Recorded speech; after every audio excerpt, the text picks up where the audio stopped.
실은 오늘 우리 봉독한 내용은 우리가 신학적으로 논쟁이 많은 본문입니다.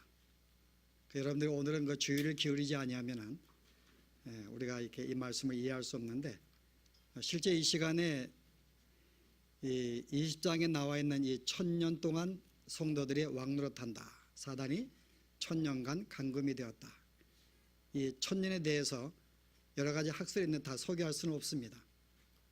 그러나 또 이번 기회가 아니면 또 이제 드릴 시간이 없기 때문에 여러분이 간단하게 네 가지의 견해가 어떤 견해가 있는지 잠깐 정리하는 건 좋은 것 같아요.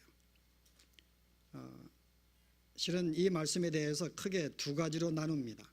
크게 하나는 예수님의 재림을 기점으로 해서 이 1000년이 나오는 1000년의 이 왕국이 예수님의 재림 후에 재림하신 다음에 1000년 동안 왕국이 이룰 것이다. 자, 이 견해가 뭐죠? 예수님이 오신 다음에 그 다음에 1000년 동안 왕국이 이루어진다. 그 1000년 왕국 전에 오시는 거예요. 그래서 전천년설 그럽니다. 전천년설.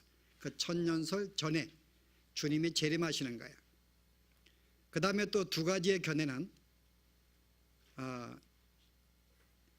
1000년 동안 왕국이 있은 다음에 예수님이 재림하는 것입니다. 그럼 이 내용은 뭘까요? 재림 1000년 왕국 후기 때문에 후천년설 그럽니다. 여러분 영어가 좀 이렇게 쉽지는 않지만요. 다시 한번 정리할까요? 자, 전천년설은 뭐죠? 전천년설, 1000년 왕국 전에 주님이 재림하신다. 후천년설은요?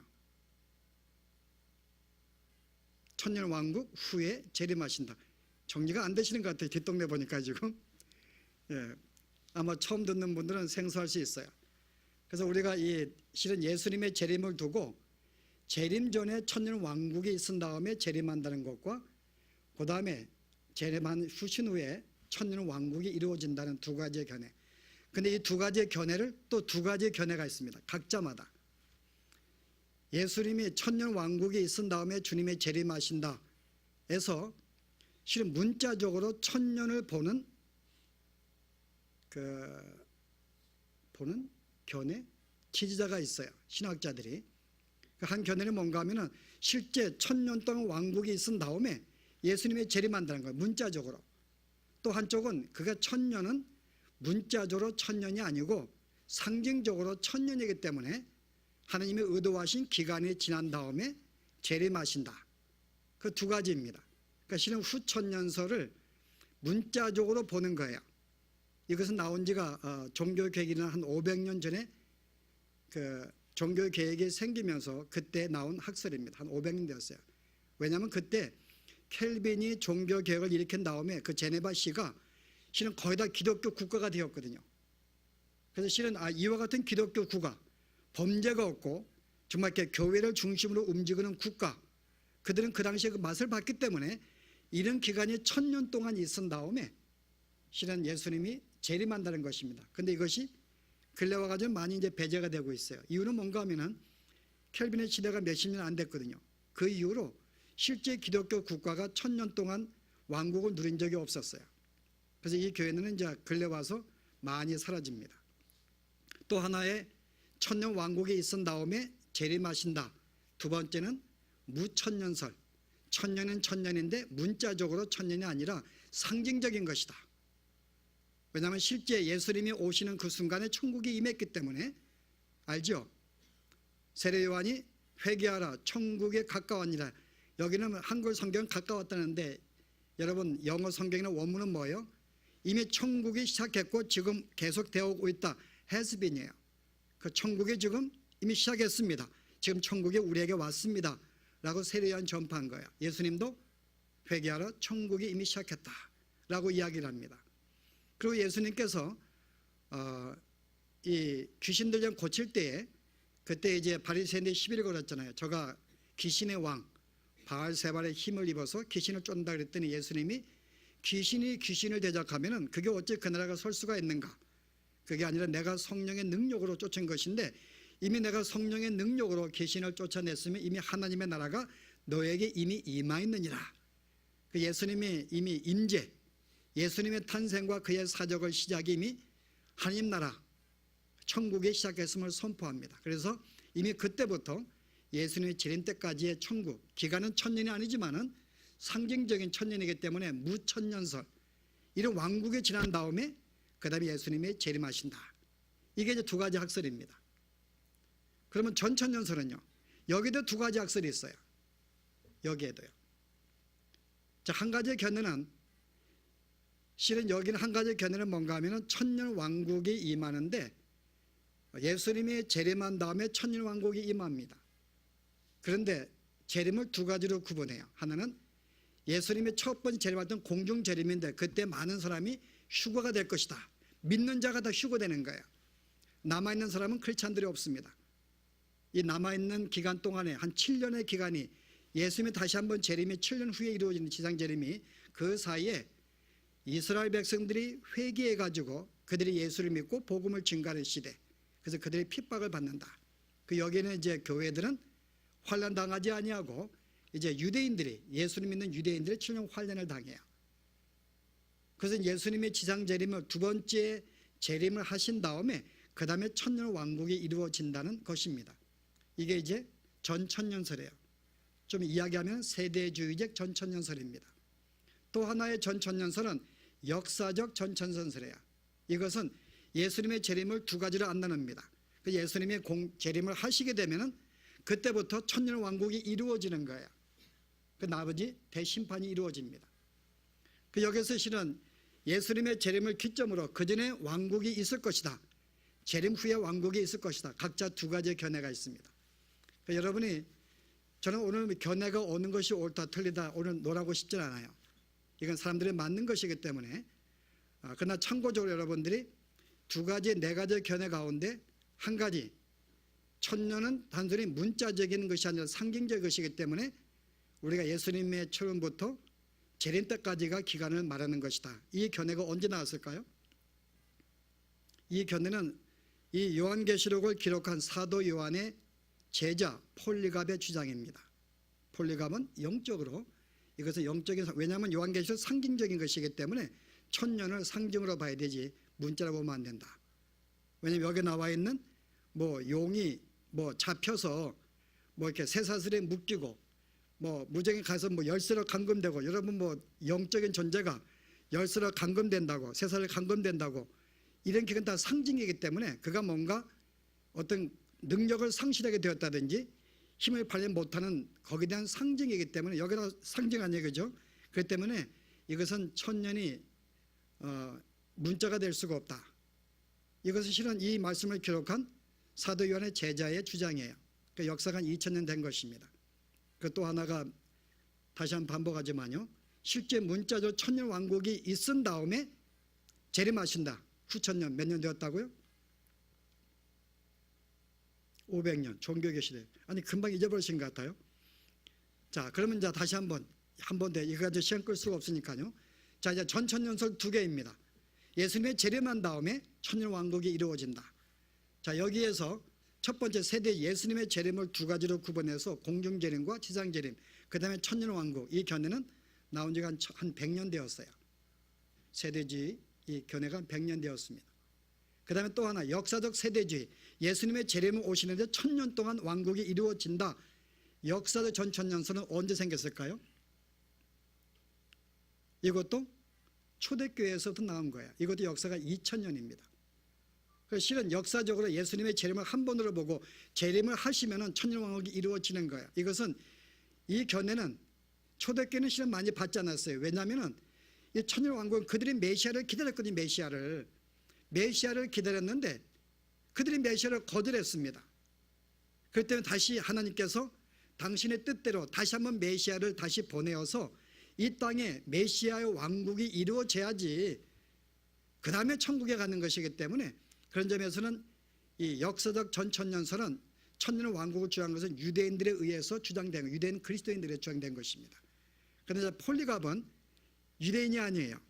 이방인 가운데 예수 믿었기 때문에 그가 볼 때는 객관적으로 실은 메시아는 이미 오셨고 다시 오신다는 건 재림을 말하기 때문에 상징적인 것이다. 그래서 여러분이, 실은 저는 두 가지가 천년 왕국이 실제 이 땅에 있음에 대해서 주장하는 것도 초대교회에서 나온 것이고, 또 하나가 이제 폴리갑에 의해서 상징적으로 이미 천년왕국이 무천년 살기 때문에 이것도 하기 때문에 두 가지의 견해에 대해서 무엇이 맞다 틀리다 저는 논할 수가 없습니다. 그러나 한 가지 제가 할 수 있는 것은 제가 개혁주의 장로교이기 때문에 장로교가 추구하는 것은 상징적인 것이에요. 저는 그래서 우리가 또 우리 교회가 장로교이기 때문에 우리가 개혁주의 입장에서 저는 이 말씀을 나눌 수밖에 없고, 여러분들이 만약에 더 다른 견해를 알고 싶으면 책을 보시면 됩니다. 그러나 오늘 제가 이 말씀은 어떤 학설에 의하기보다는 실제 이 말씀을 성경적으로, 성경은 성경 풀어야 때문에 과연 성경이 뭐라고 말하고 있는가를 함께 논하고 싶습니다. 자, 그래서 우리가 오늘 먼저 가져야 할 질문은요, 여기 지금 두 그룹이 나와요. 하나는 지금 천년간 감금되어서 옥에 갇힌 사달이 나오고, 반면에 그 천년 동안에 주님과 더불어 왕노릇하는 성도가 등장합니다. 두 그룹이 대조적으로 보여져요. 한쪽은 지금 감금되었고 한쪽은 왕노릇합니다. 그런데 이 감금되었던 자가 용이 잠시 풀려서 지금 누구랑 싸우는 거예요?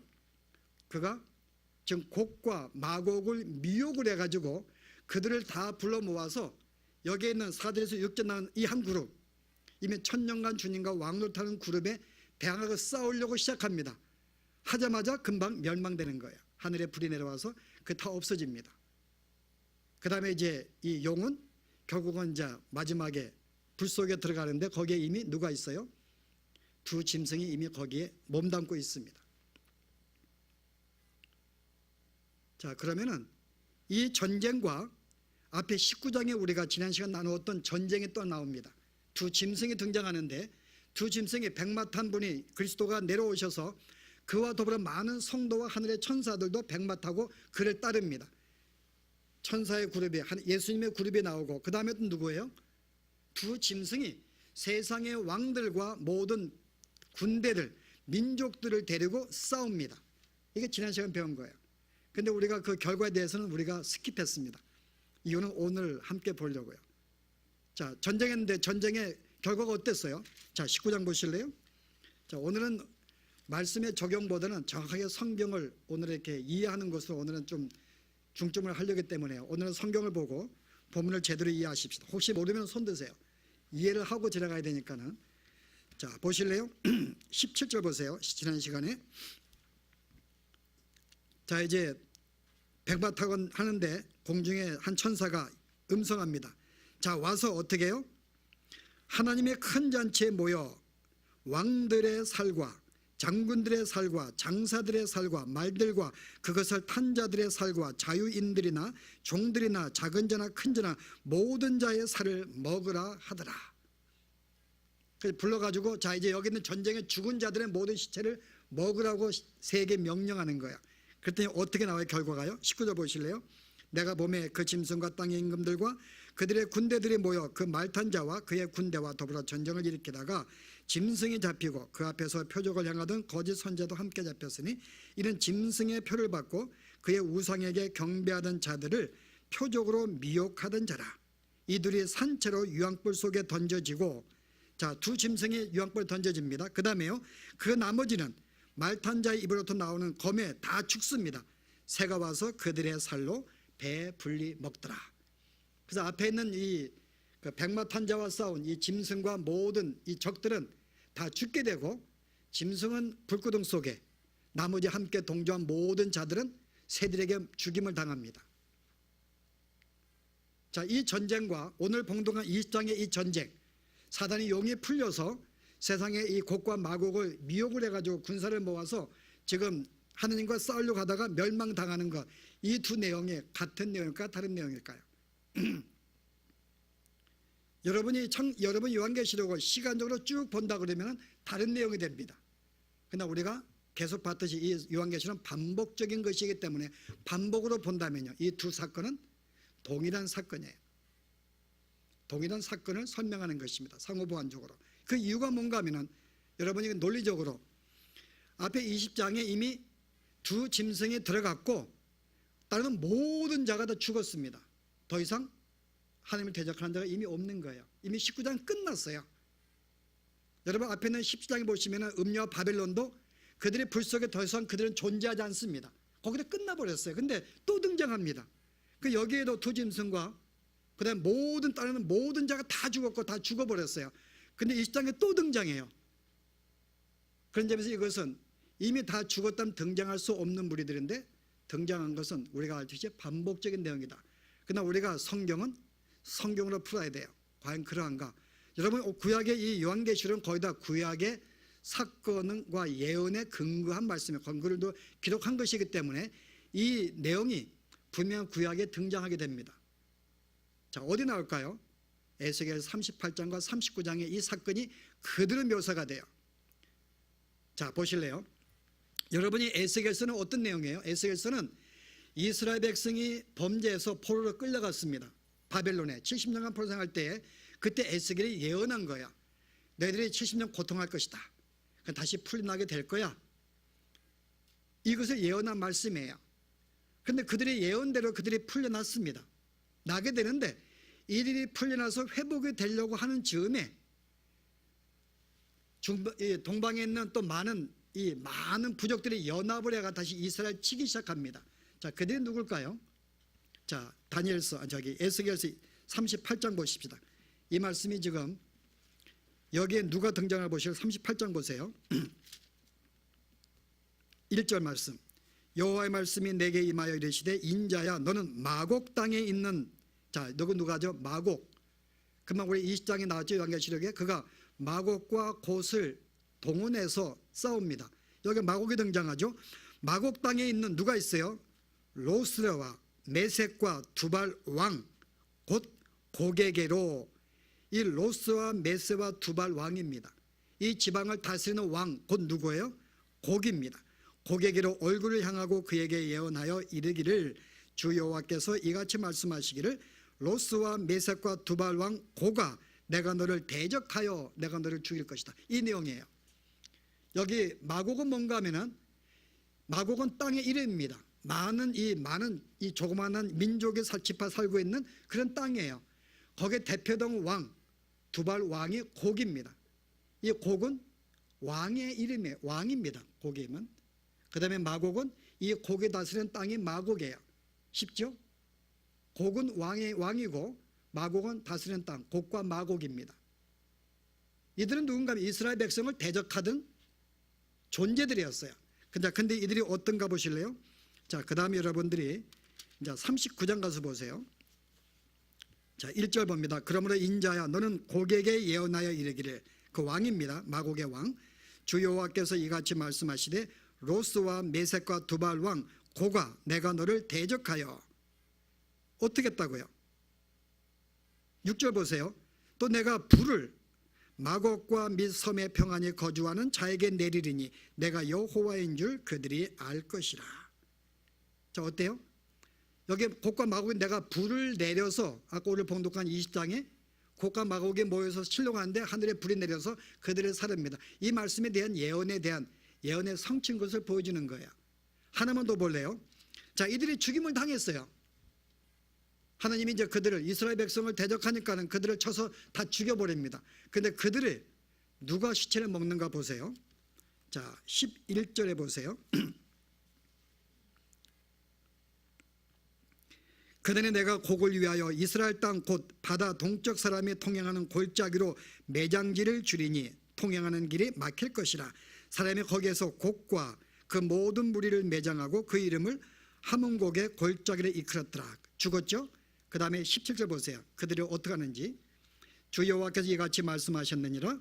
너 인자야 너는 각종 새와 들의 각종 짐승에게 이르기를 너희는 모여오라. 내가 너희를 위한 잔치 곧 이스라엘 산 위에 예비한 큰 잔치로 너희는 사방에서 모여 살을 먹으며 피를 마실지어다. 너는 용사의 살을 먹으며 세상 왕들의 피를 마시기를 바산의 살찐 짐승 곧 수양이나 어린 양이나 염소나 숫송아지를 먹듯 할지라. 20절에 내상에서 말과 기병과 영서와 모든 군사를 배부르게 먹을지니라 하라. 주 여호와의 말씀이라. 자, 여기에 여러분 이제 곡과 마곡이 등장하는데 여기에 하나님이 그들을 칩니다. 죽은 시체들을 새들을 불러서 그들을 먹이게 하는 거예요. 이 내용 사건이 오늘 요한계시록의 19장과 20장의 반만 나눈 것입니다. 19장에서는 그들의 죽은 시체를 새들이 불러서 먹었다고 이야기하고 39장에 또 동일한 내용을 20장에서는요 하늘에 불이 내려서 그들을 죽였다고 이야기합니다. 그 동일한 하나님의 이 예수겔의 예언서 내용이 성취돼서 보여지면서 두 가지의 사건은 다른 어떤 전쟁의 사건이 아니라 동일한 한 전쟁을 다른 관점에서 보여주는 거예요. 쉽게 설명하면은 지금 이 하나님의 심판은 한 번으로 끝납니다. 모든 불신자가 다 이렇게 죄악이 불 속에 들어가는데 하나의 이 카메라 초점을 첫 번째는 그를 따르는 이 무리들 바벨론에게 초점을 둔 것이에요. 그에게 어떻게 지옥 가는가. 또 하나의 초점은 두 짐승에 초점을 두었고 오늘 20장은 용에게 특별히 초점을 두어서 오늘 그들의 멸망을 보여주는 것입니다. 반복적인 것인데 조금 관점은 틀려요. 그럼 오늘 보여주는 용의 멸망에 대해서 주는 관점이 하나 있습니다. 여기는 두 그룹이 너무나 결말이 틀린 거예요. 하나는 감금되어서 멸망당하는 것이고 불로, 하나는 그 기간 동안 왕노릇하는 것입니다. 또 하나는요 앞에서 보이지 않는 조금 추가적인 내용이 있어요. 앞에서 계속 이 블레셋, 이 바벨론과 그 다음에 음료가 교회를 대적을 합니다. 두 짐승의 교회를 대적합니다. 이 대적이 너희가 넉넉하게 감당할 수 있는 대적이라는 것을 보여주는 거예요. 오늘 내용은요. 이게 얼마나 핍박이 심한가. 너희가 사단이 두 짐승이 핍박할 때, 음료가 유혹으로 핍박을 하고 대적할 때에 과연 우리 예수 믿는 사람의 신앙이 거기에 굴복하고 넘어지는가 그 말입니다. 넘어지는가요? 결코 너희는 넘어지지 아니한다는 거죠. 왜요? 그의 권세가 감금되었기 때문에. 그의 권세가 감금되었기 때문에. 그 실제 사단이 우리를 다시금 자기를 우리 하나님의 품에서 끌어가지고 자기의 자녀라고 만들려고 하고 여러 가지 방법을 쓴다 할지라도 그것은 우리의 생명을 빼앗지 못하는, 이미 그 힘은 이미 이렇게 상실한, 모든 능력이 상실한 그 상태가 되었음을 오늘 보여주는 것입니다. 그것이 용이 천년간 감금을 이야기하는 거예요. 그가 힘을 쓰고 우리를 유혹한다 할지라도 이미 감금된 상태이기 때문에, 여기 죽은 게 많은 게 아니에요. 그의 모든 능력과 권세가 제약되었기 때문에 우리를 넘어뜨리지 못할 정도의 유혹인가. 그러므로 너무 두려워하지 말라는 것입니다. 여기에 관점에 쓴 거예요. 그래서 오늘 이 말씀은 계속 우리가 성경을 풀려고 합니다. 자, 오늘 여기에 이제 이 용이 이제 1000년 동안 결박이 되었습니다. 결박이 된 것을 감금되었다 이야기해요. 쇠사슬에 묶였다고 말합니다. 자, 결박하였다 이 말씀이 신약에 또 한 군데가 나옵니다. 어디 나올까요? 마태복음 12장에 나와요. 29절에 거기에 사단이 결박된 게 나옵니다. 보실래요? 자, 12장 28절 29절, 아까 제가 조금 전에 조금 언급했던 내용인데, 그러나 내가 하나님의 성령을 힘입어 귀신을 쫓아내는 것이면 하나님의 나라가 이미 너희에게 임하였느니라.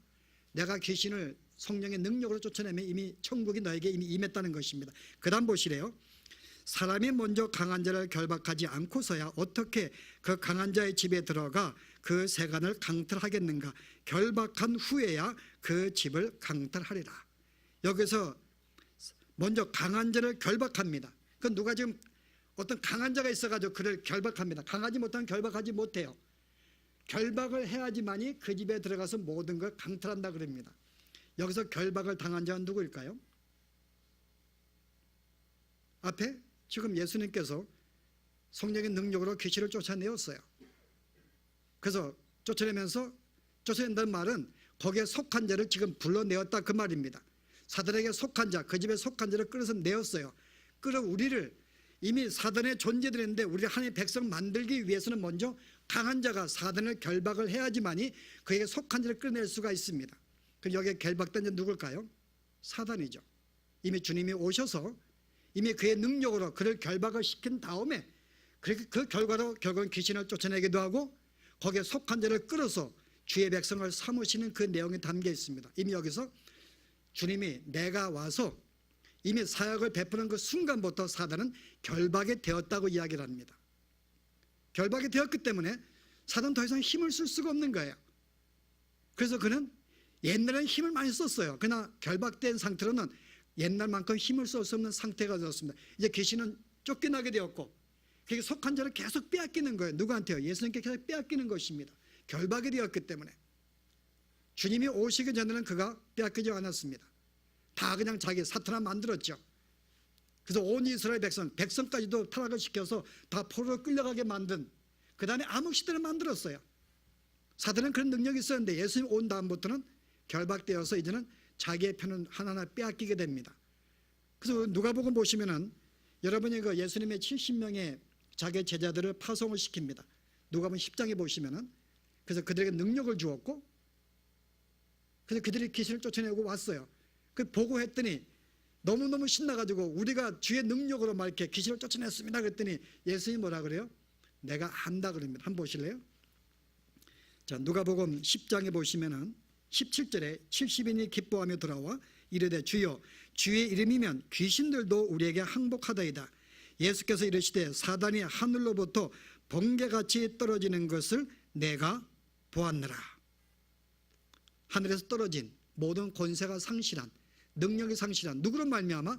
예수님의 임재와 그의 능력으로 말미암아 이미 어떻게 되었어? 이미 이제 귀신은 사단의 힘을 못 쓰는 거예요. 예수님의 제자들이 가서 기도하면은 병이 낫게 되고 귀신 쫓아내는 이 능력은 자기들이 이제 쫓겨나는 거예요. 왜요? 결박되어서 더 이상 힘을 쓸 수 없는 상태가 되었기 때문에. 자, 그 다음에 요한계시록 자체가 이 말씀을 증거합니다. 한번 보실래요? 요한계시록 우리가 계속 반복이기 때문에, 자, 사단의 등장이 하나님을 대적하는 사단이 누구인가를 설명하는 게 12장부터 15장까지예요. 사단이 누구인가? 자, 12장에 누가 등장하죠? 용이 등장합니다. 보실래요? 요한계시록 12장.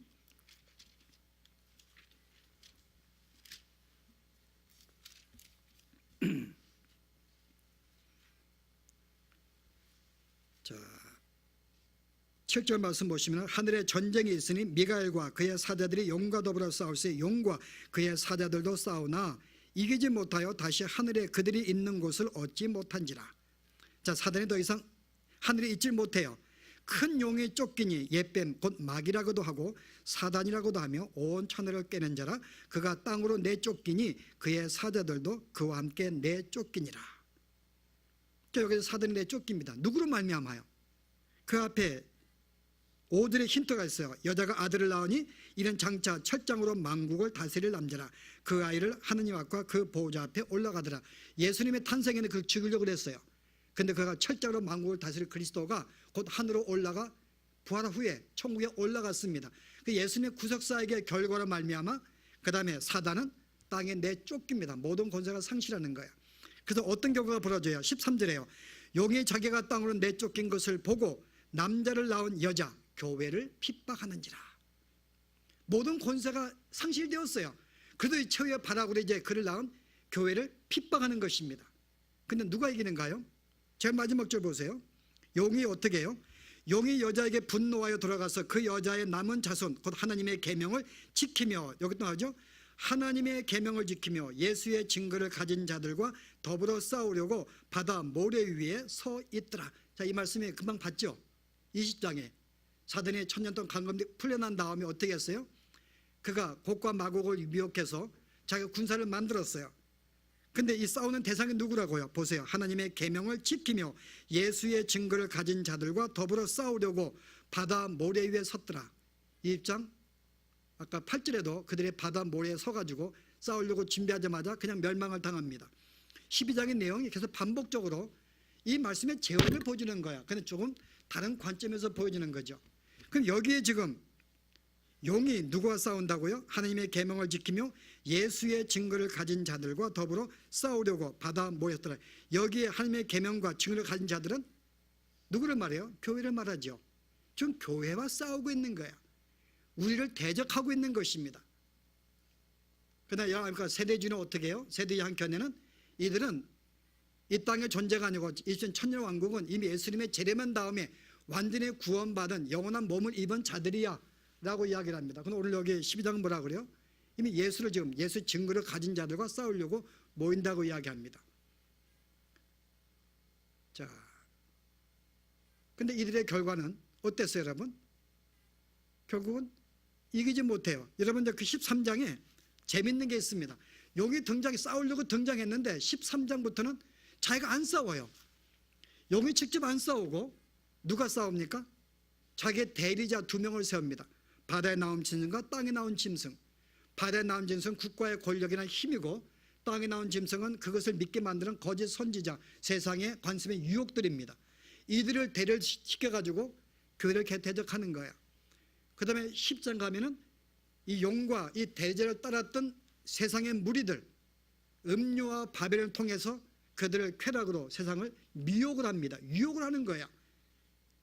그 실은 자기가 직접 싸우지 않고 대리자 두 짐승을 세우고 그를 따르는 이 음료 바벨론을 세워서 하느님과 교회를 대적합니다.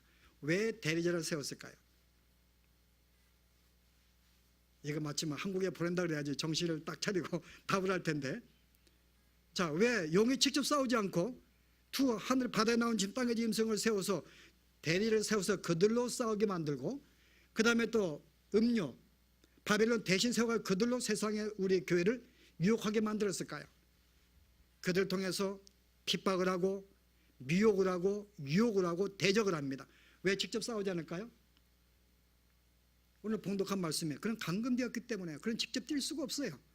이미 그의 권세가 이미 하나님의 예수님의 구속사 말미 이미 모든 권세가 감금되기, 다시 말해서 창세기 3장 15절에 여인의 후손이 뱀의 후손의 머리를 밟고 이미 짓밟혔어요. 이미 거의 죽었지만 꼬리가 살아서 조금은 발악을 합니다. 자기는 실제 나설 수가 없는 거야. 이미 예수님의 구속사역으로 이미 그는 감금이 되었기 때문에. 그래서 그런 대지를 세워서 그래서 13장부터 15장까지 통해 싸우는 것입니다. 그 실은 만약에 실제 용이 직접 우리를 만약에 유혹했다면요, 우리는 견디기 힘들 것입니다. 그러나 주님께서 그를 통제시킨 거예요. 내가 너를 놓을 수가 없다는 거죠. 그 이유가 뭐예요? 12장 보세요. 그가 그 전에는 8절에 9절에 보시면요, 아니 8절에 하늘에서 그들이 있는 곳을 얻지 못하니라. 12장 왜 잊지 못했어요? 자 10절 보세요. 이는 하나님의 구원과 능력의 나라와 또 모든 그리스도의 권세가 나타났으니, 예수님의 권세가 나타났으니 우리 형제들을 참소하던 자 곧 우리 하나님 앞에서 밤낮 참소하던 자가 쫓겨났고. 자, 그전에 예수님이 십자가를 달리시기 전에는 사단의 역할이 뭐였을까요? 참소하는 거였어요. 그 욥에 보면은 내가 욥을 보았는가? 보았습니다. 어떠하느냐? 뭐 어쩌고저쩌고. 그런 실은 죄를 지었지 않았거든요. 그런데 하나님 쳐보세요. 치면은 욕할 겁니다. 그는 참소하는 자예요. 뭔가 하면은 보면은 우리 인양 집사님이 어제 죄 졌는데요, 심판 받아야 돼요. 이게 구약의 사단의 일이었어요. 그러면 하나님은 벌을 줄 수밖에 없는 거예요. 근데 그 자리를 잃게 되었습니다. 왜요? 예수님의 구속사역으로 이미 어떻게 됐는가요? 그를 따르는 모든 성도들은 이미 예수를 믿고 그의 모든 죄를 사함받았기 때문에, 예수의 피로만 우리는 더 이상 죄인이 아닙니다. 이 모든 죄가 없다고 의인으로 칭해 주었어요. 그 사단이 구약과 같이 나를 참소하고 싶은데 참소할 거리 없는 거예요. 아니 저는 죄인입니다. 뭐 어제 남편하고 싸웠어요. 어제 싸웠는데 미워해가지고 그 예수님 뭐라는 거예요? 이미 내가 죄값 치루었어. 더 이상 죄가 없다고 이야기하는 거예요. 그 구약에는 이미 그가 마음껏 참소해서 우리로 하여금 계속 자기를 끌어가지고 벌을 받게 만드는 역할을 했는데요, 예수 십자가의 구속사역으로 말미암아 더 이상 참소할 수 있는 그 특권, 능력과 위치를 상실하기는 더 이상 힘이 없는 거예요. 이제 어떻게 이들을 넘어뜨려요? 죄가 없는 사람들인데 그 죄짓게 만들고 계속 뭔가 좀 불리하게 계속 만들어내는데, 이 동역자들을 세워서 그 일을 시키면 더 이상 자기 일은 없는 거예요. 자기는 참소할 권한이 없어요. 그래서 이제 자기 대를 세워가지고 죄를 짓게 만드는 거죠. 세상에 아름다운 걸 보이면서 이게 하나님보다 좋은 거야, 그거 추구해. 계속 꼬시는 것입니다. 세상의 모든 가르침, 이렇게 살아야지 행복하게 살 수가 있어. 너 예수 너 안 믿어? 다른 말이죠. 너 예수 믿어? 그럼 내가 너를 감옥에 가둘 거야. 또 그들은 엇박질러서 어쨌든 하나님을 믿지 못하도록, 어쨌든 세상을 따라가도록 계속 유혹한다 그 말입니다. 이것은 더 이상 사단의 역할이 없는 거예요. 대리자를 세울 수밖에 없는 것입니다. 그런 점에서 오늘 그가 감금되었다는 것입니다. 여기에 천이라는 숫자는 앞에 나왔듯이 자물쇠, 쇠사슬, 잠금, 이것은 상징이기 때문에 천년도 역시 상징입니다. 성경의 천년은 완전수예요. 특별히 성경은 10이 완전수인데 새 하나님 삼일째 특별히 그 숫자를 본받은 10이 3개입니다. 이게 천년 숫자이기 때문에 가장 완벽한 수, 예수님의 재림부터 초림부터 재림까지 하나님이 기도한 완전한 기간 동안에 이 사건, 이 기간 동안은 사탄이 그 능력을 상실하게 되었고 대신 대리자를 통해서 간접적으로 미혹하고 유혹하고 억압지르는 그 정도의 실력밖에 안 된다. 그러므로 뭐야, 성도들아, 초대교회, 내가 너무나 기죽지 말라는 거야. 이미 너와 함께 승리했기 때문에 뭐 그렇게 기가 죽으려고 그래. 그거 아무것도 안 돼. 이미 넌 승리했어. 오늘 그 다음에 그것이 왕노릇입니다. 너는 이미 왕노릇, 너는 왕노릇하고 있는 왕인데 뭘 이렇게 두려워하냐 그 말입니다. 이미 사단은 우리로 하여금 많은 능력을 상실했어요. 여러 가지 이유가 있습니다. 왜냐하면 복음이 증가할 때 그들은 복음을 막지를 못해요. 이미 복음이 들어가고 교회가 확장되고 주의 나라가 확장이 됩니다. 사단은 아무리 방해도 갈수록 교회는 확장이 되는 거예요. 옛날에 죄가 없을 때 아담과 하와를 말 한마디로 꼬셔서 죄짓게 만든 이 용의 능력이 있었는데 지금은 어떻게 하든지 이 교회가 확장하는 것을 막지 못합니다. 점점 복음은 증거되고 점점 교회는 성장하고 점점 민주 숫자가 많아지고 점점 성도들이 믿음 가운데 성장하는 이 모든 것들은 사단의 권세가 제약되었기 때문에 그가 감금되어서 더 이상 활동할 수 없기 때문에 점점 교회는 성장하고 우리들도 예수를 믿은 다음에 결코 다시 사탄에게 우리가 빼앗기지 아니합니다. 예수 믿으면 여러분 다시 하나님 안 믿는다고요? 절대 그렇지 않습니다. 그럼 어떤 분들은 아니요, 교회 나온 다음에 교회 안 나가는데요. 그들은 중생하지 않는 자죠. 정말 그리스도를 내가 발견하고 구원의 감격으로 기뻐하고 감격하고 주님과 교제하는 사람들은 내가 하나님이 그를 불러서 자녀를 삼았는데 주님이 실패하겠냐 그 말입니다. 빌립보 1장 4절에 이미 착한 일을 시작하신 이가 마지막 날까지 그 모든 걸 이루리니 이미 그가 이루어 주실 거예요. 그러나 그들의 교회를 떠난 것은 내게 속한 자가 아니기 때문에요. 종견이었기 때문에 흉내만 내었기 때문에 교회 안 나가는 거죠. 그는 근본부터 중생한 자가 아니었다 그 말입니다. 그래서 오늘 사단의 권세는 이미 더 이상 믿는 자를 넘어뜨리지 못해. 여러분들이 아무리 내가 믿음이 약해도 계속 내가 교회 나오는 게 여러분 불가사의한 거 아니에요? 요즘 너무 미디어에 굉장히 익숙해가지고 이게 뭐 아주 코미디하게 미디어 화려하게 보여야지 이끌려가는데요. 한 시간 나와서 설교를 듣는데 여러분 저는 이게 기적이죠 여러분. 그것도 듣기 싫은 거. 이거 복받으라는 것도 아니고 매일 야단 맞는데 그래도 교회 나오는 거 여러분 이게 사단은 막을 수가 없는 거예요. 믿음이 어린 사람들도 막을 수가 없습니다. 교회 나오는 거 어떻게 막아요 그래? 이게 사단의 힘이 감금되기 옛날에는 그러지 못했어요. 그러나 지금은 이미 감금되었기 때문에 그래서 두려워하지 말라는 것입니다. 자 그러면은 지금 여기 사단이 싸우는 대상은 누굴까요? 예수님 재림한 다음에 영원히 구원받은 성도를 말할까 아니면 지금 예수를 믿고 예수의 증거로 지금 어떤 그 증거를 가진 입맞지 아니한 자 현재 살고 있는 성도를 말할까요? 성도를 말하는 거죠. 여러분 보실래요? 자 오늘 여기 본문에 보았더니요. 여기 오늘 구원받은 천년 동안 왕탄 자들이 나옵니다. 자 이들을 소개하는데 그들이 보좌에 앉아서 그들이 살아서 보좌에 앉은 자들을 첫 번째 설명합니다. 자 보세요. 사절에요. 보좌들을 보니 거기에 앉은 자들이 있는데 그 앉아서 소개하면서요. 이들이 살아서 그리스도와 더불어 천년 동안 왕노타니 여기서 살아서 보좌에 앉은 자 누굴까요? 요즘 성경은 성경으로 해요. 내가 살아서 그리스도의 보좌에 앉아서 왕노타는 자 누굴까요 여러분? 이 말씀은 계속 그냥 성경에 많이 반복이 되고 있어요. 먼저 에베소서 보실래요? 에베소 2장 보십시다. 에베소서 2장 1절 말씀 311페이지입니다. 자, 그는 허물과 죄로 죽었던 너희를 살리셨도다. 이미 크리스천들을 살아있는 존재, 살아난 존재로 이야기합니다. 그 다음 보실래요? 5절 말씀 보세요. 허물로 죽은 우리를 그리스도와 함께 살리셨고 너희는 은혜로 구원을 받은 것이라. 또 함께 일으키사 그리스도 예수 안에서 함께 하늘에 앉히시니.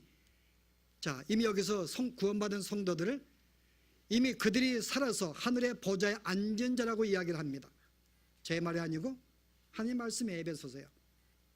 이미 살아서 하늘의 보좌에 앉은 자. 오늘 여기 나와 있는 우리 누구죠? 그들이 살아서 하늘의 보좌에 앉은 자를 이야기합니다. 그래서 함께 왕타는 자. 오늘 성도를 말하고 있는 거죠. 이미 우리가 우리 때가 아닌 예수님의 재림에 벌어지는 그 사건의 그 인물들이 아니라 오늘 이들을 살아가는 여러분과 저를 말하는 거예요. 우리는 살아서 지금 보좌에 앉아 있습니다. 우리의 영혼은 이미 우리 주님과 하나가 되었고 보좌에 함께 앉은 자예요. 그 다음에요, 골로새서에 보시게 되면 이 말씀이 또 반복이 됩니다. 자, 3장 보세요. 326페이지. 그러므로 너희가 그리스도와 함께 다시 살리심을 받았으면 위의 것을 찾으라. 거기는 그리스도께서 하느님 우편에 앉아 계시느니라. 너희가 살아서 그리스도와 함께 하늘에 앉은 자였다면 하늘의 것 생각하는 게 옳지라고 이야기합니다. 계속 보실래요? 이는 그 3절에 이는 너희가 죽었고 너의 생명의 그리스도와 함께 하나님 안에 감추어졌느니라. 5절에 그러므로 땅에 있는 지체를 죽이라. 그 음란과 부정과 사욕과 악한 정욕과 탐심이니 탐심은 우상 숭배니라. 이것들로 말미암아 하나님의 진노가 임하느니라. 여기 내가 살림받았고 하늘에 보좌에 앉았다면은, 자, 이제 땅의 지체를 죽이라. 땅의 지체와 죽이는 싸움이 이제 우리에게 벌어지는 것입니다. 오늘 여기 싸움이 이미 구원받은 살아서 보좌에 앉은 영원히 구원받은 자들은 우리의 싸움이 하나 있어요. 땅의 지체를 죽이는 것. 거기 뭐라 그랬어요? 음란, 부정, 사욕, 악한 정욕, 탐심, 이 모든 것들 하나님의 진노가 임하는 것입니다. 그 우리 믿는 사람들은 어떻게 해요? 이거 계속 싸우는 거예요. 하늘의 백성이 되었기 때문에 우리의 싸움은 이것입니다. 그 실제 여기에 있는 이 살아나서 보좌에 앉은 자들은 바로 누구를 말한다고요? 구원받은 성도들, 우리들을 말하는 거예요.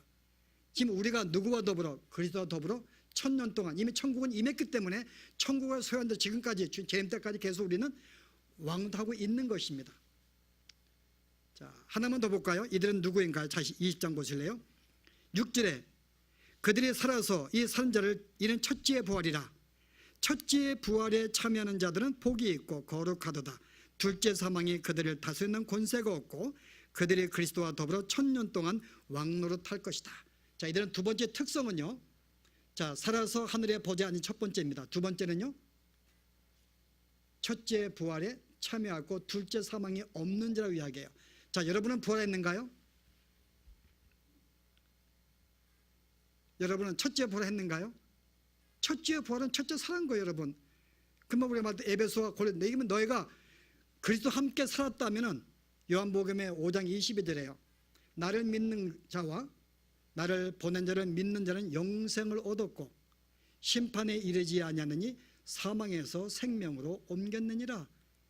이미 예수를 믿는 사람이 영생을 얻은 자, 더 이상 사망이 없는 자, 첫째 부활에 참여한 자를 이야기합니다. 이미 우리는 첫째 부활에 참여한 자들이에요.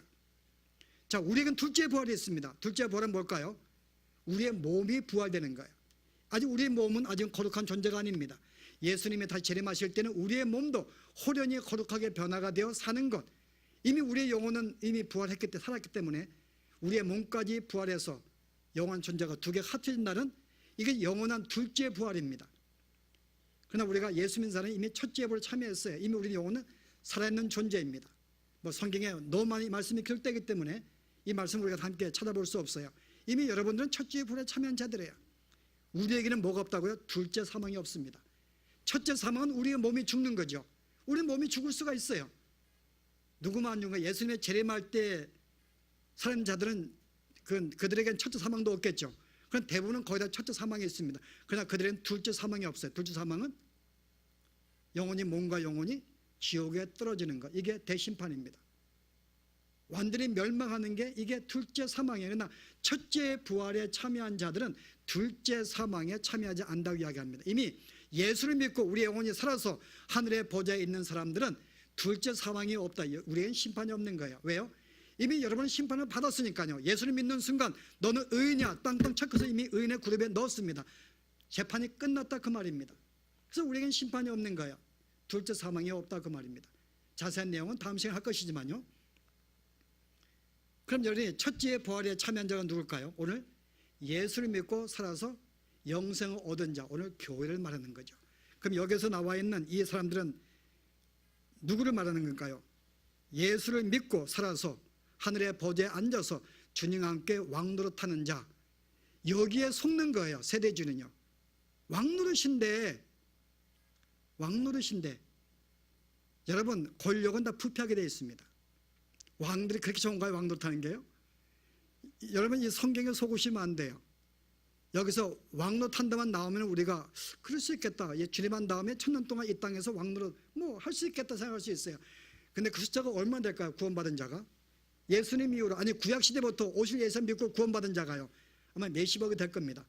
근데 다 왕노릇하는 거예요. 그때 아마 그때 살아있는 자가 더 적을걸요. 아마 왕이 더 많을걸요. 그 시대는. 어쨌든 간에요, 여러분 이 보시면은 왕노릇하는데 여기서 이 왕은 통치한다 그 말이에요. 누구보다 그리스도와 함께 내가 통치하는 거예요. 근데 뭐로 통치하는가요? 권력으로요? 힘으로 통치할까요? 하나님의 천국은 힘으로 통치할까요? 아니죠. 여기 뭐로 통치하는가요? 자 보세요. 5절 보세요. 6절에 그들이 그리스도의 제사장이 되어 1000년 동안 그리스도와 더불어 왕노릇하리라. 왕 같은 제사장을 말합니다. 통치를 하긴 하는데 뭐로 통치한다고요? 세상의 권력으로 힘으로 통치하는 게 아니라 제사장과 같은 역할로 통치하는 거예요. 제사장. 여기서 지금 말죠? 그들의 제사장이 되어 1000년 동안 왕탕한다. 그 왕 같은 제사장이, 여기 그룹은 왕 같은 제사장이 된 자들입니다. 누군가요? 왕 같은 제사장.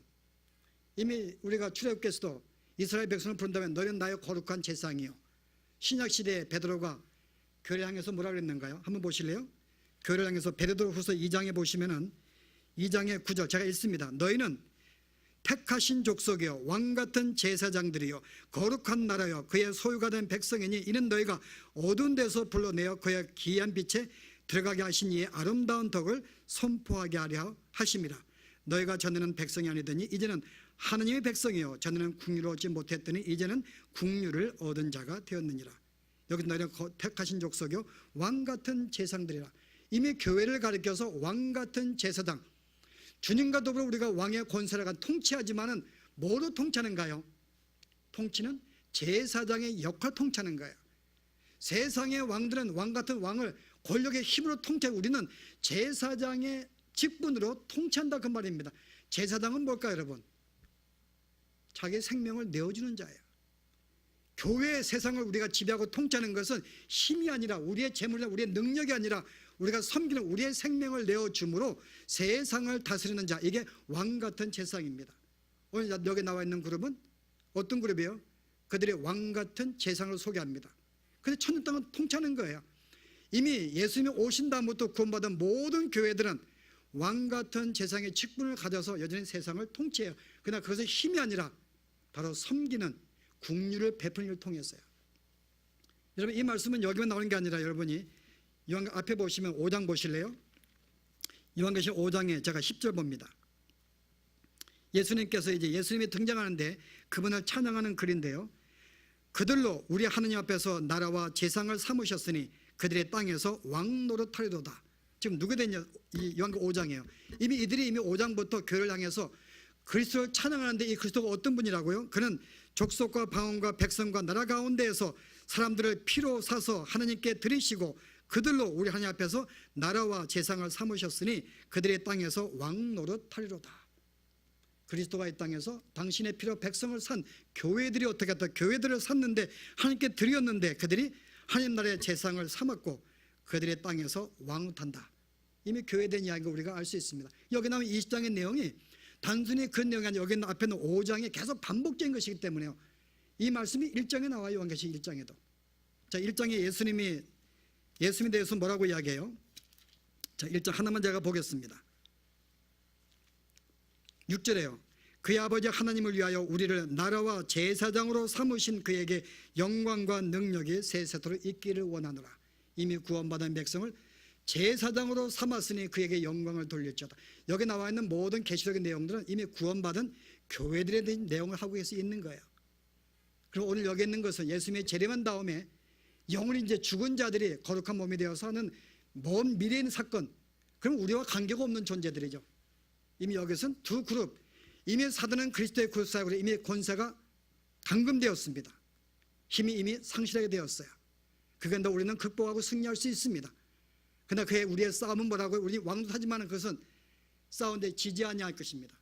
그러나 우리의 직분은 왕 같은 제사장, 제사장의 직분을 통하여 왕의 역할을 통치하는 감당하는 것, 제사장입니다. 제사장 알죠? 우리는 왕 같은 제사장이에요. 그래서 우리는 주님과 더불어 이 우주를 통치합니다. 그러나 주님과 같이 제사장이 되었기 때문에 주님은 당신의 생명을 내어주심으로 모든 만민의 왕이 되셨어요. 우리도 그와 같은 존재야. 주님의 십자가를 따르는 자. 그래서 제사장이란 말은 하느님과 백성을 중재하는 자. 그 중재는 뭐예요? 백성이 죄를 짓고 있어요. 나를 핍박을 합니다. 그런데 불구하고 그의 죄를 위해서 기도하는 것. 스데반이 자기를 핍박하는 자에게 돌을 다닐 때 하나님이여 저들을 용서해 주옵소서. 저들은 저들이 하는 것을 알지 못하니이다. 그게 중재자, 그게 제사장의 직분입니다. 그 스데반은 죽으면서까지 자기를 대적하기 위해서 기도했어요. 그게 제사장의 역할이고, 또한 백성들의 죄를 지을 때 그들의 국류를 하나님께 가립니다. 주님 용서해 주십시오. 내 생명을 내어놓으면서까지 그들을 세안받기를 원하는 마음으로 사는 삶, 이게 바로 오늘 구원받은 성도들의 삶인 것이, 이게 제사장의 삶인 것이고, 바로 이것이 왕 같은 제사장의 통치를 말하는 것입니다. 그래서 교회는 힘으로 통치하는 게 아니에요. 우리는 제사장의 직분으로 통치합니다. 여러분이 이 직분을 감당한 자가 두 명이 있어요. 여러분, 구약의 한 명, 신약의 한 명. 모세가 그렇고 바울이 그렇습니다. 모세가 제사장의 직분을 제대로 감당했어요. 그의 백성들이 그가 말씀을 받으려고 신에 올라간 사이에 그들의 우상을 섬겼습니다. 하나님이 그들을 심판하려고 그랬어요. 근데 모세의 기도가 뭘까요? 하나님이여 저들을 용서해 주옵소서. 그렇지 아니하신다면 차라리 나를 당신의 생명책인 내 이름을 제해 주옵소서. 그가 빈말로 아니죠. 정말 백성들을 중재했습니다. 내가 생명 내 이름에 내가 제거될지언정 백성을 구원받기 원합니다. 여러분, 그가 진정으로 제사장의 직분으로 통치한 자죠. 백성을 다스린 자입니다. 내 생명, 자기가 정말 지옥에 간다 할지라도 여러분, 그들이 구원받기 원한 거예요. 기꺼이 자기의 생명을 내어준 자입니다. 바울도 마찬가지입니다. 로마서 9장에서요. 내 마음속에 간절한 뜨거움이 있는데 그것은 내 백성을 위한 것이에요. 유대인들의 메시아가 왔지만 거절했어요. 내가 그들의 구원받기 원한다. 뭐라 그래요? 내가 그리스도에게 끊쳐서 저주를 받을지언정 내 민족이 구원받기 원합니다. 진짜 바울이야말로 제사장의 역할이 뭔지를 충실히 감당한 자죠. 내가 그리스도에 끊쳐 저주를 받을지언정 주님, 내 유대인들 메시아를 거절한 이들을 주님 긍휼히 여기시고 주님 그들을 용서해 주세요. 이게 바울의 기도였어요. 바로 이 삶이 우리의 삶이라고 오늘 성경은 이야기하는 것입니다. 우리가 그런 삶을 살 것이다. 너희는 왕 같은 제사장이 되었다고 말입니다. 주님이 오는 순간부터 우리는 그 직분을 감당하고 통치하고 있습니다. 그러나 그 통치는 힘이 아니라 바로 주님과 같이 내 생명을 내어주어서 정말 헌신하고 희생하고 내어줌으로 말미암아 세상을 점점 확장해 나가는, 우리가 교회를 확장하고 지금 확장한 것이 이게 우리의 통치며 우리의 삶인 거죠. 이것을 알지 못하면 단순히 내가 왕이 됐는데 죽은데 왕이 될 거야, 그 통치하고 다스리기 얼마나 좋을까. 여러분, 그렇게 어린애 같은 생각은 성경적인 생각이 아닌 거죠. 그러나 그렇게 믿는 분들은 뭐 그렇게 되었으면 좋겠어요. 실은 이 땅에서 하도 핍박을 당했으니까는 저는 정말 주님이 오신 다음에 뭐 이 땅에 천년간 왕노릇한다 할지라도 저는 뭐 it doesn't matter. 저는 크게 상관하지 않아요. 이미 죽어 천국에 구원받은 다음에 다시 천국 왕국, 오케이, who cares? 그냥 살면 되는 거죠, 그냥. 근데 뭐 무슨 재미에, 근데 뭐 누굴 통치해? 우리끼리 뭐 몇십억이 되는데 그 성에 우글 앉아가지고.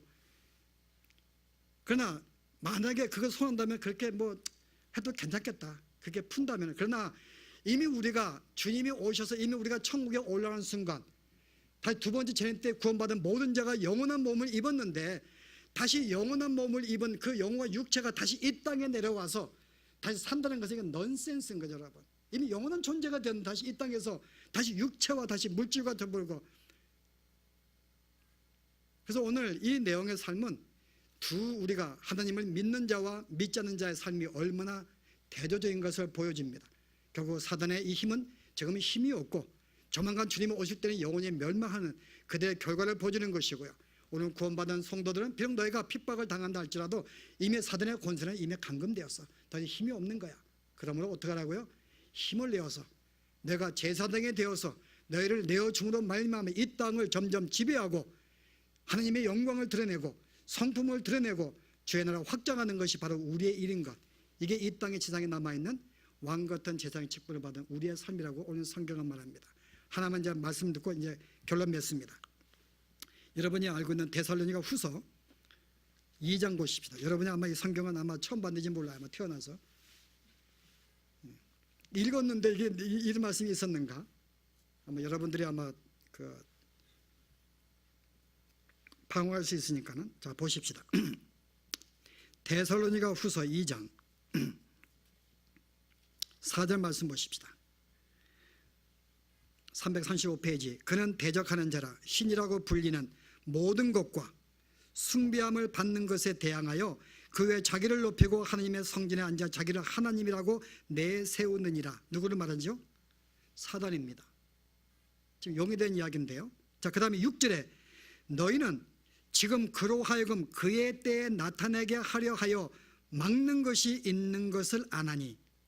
자 보세요. 너희는 지금 그로 하여금 사탄으로 하여금 그의 때에 나타내게 하려 하여, 지금은 내가 막았다는 거죠.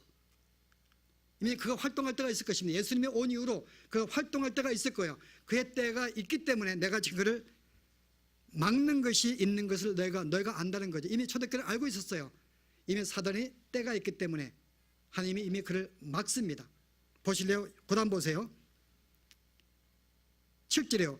불법의 비밀이 이미 활동하였으나, 이미 사단이 활동합니다. 대자 통해 가지고 지금은 그것을 막는 자가 있어 그 중에서 옮겨질 때까지 하리라. 오늘 데살로니가 후서는 지금 종말에 대한 이야기인데 뭐라 그래요? 사단이 활동을 하려고 그래요. 내가 지금 그를 막았다 그 말입니다. 내가 그를 막았지만은 점점 내가 그를 풀 때 그 애가 나타날 때가 있을 것이다. 그때는 너희가 어떻게 하라고요?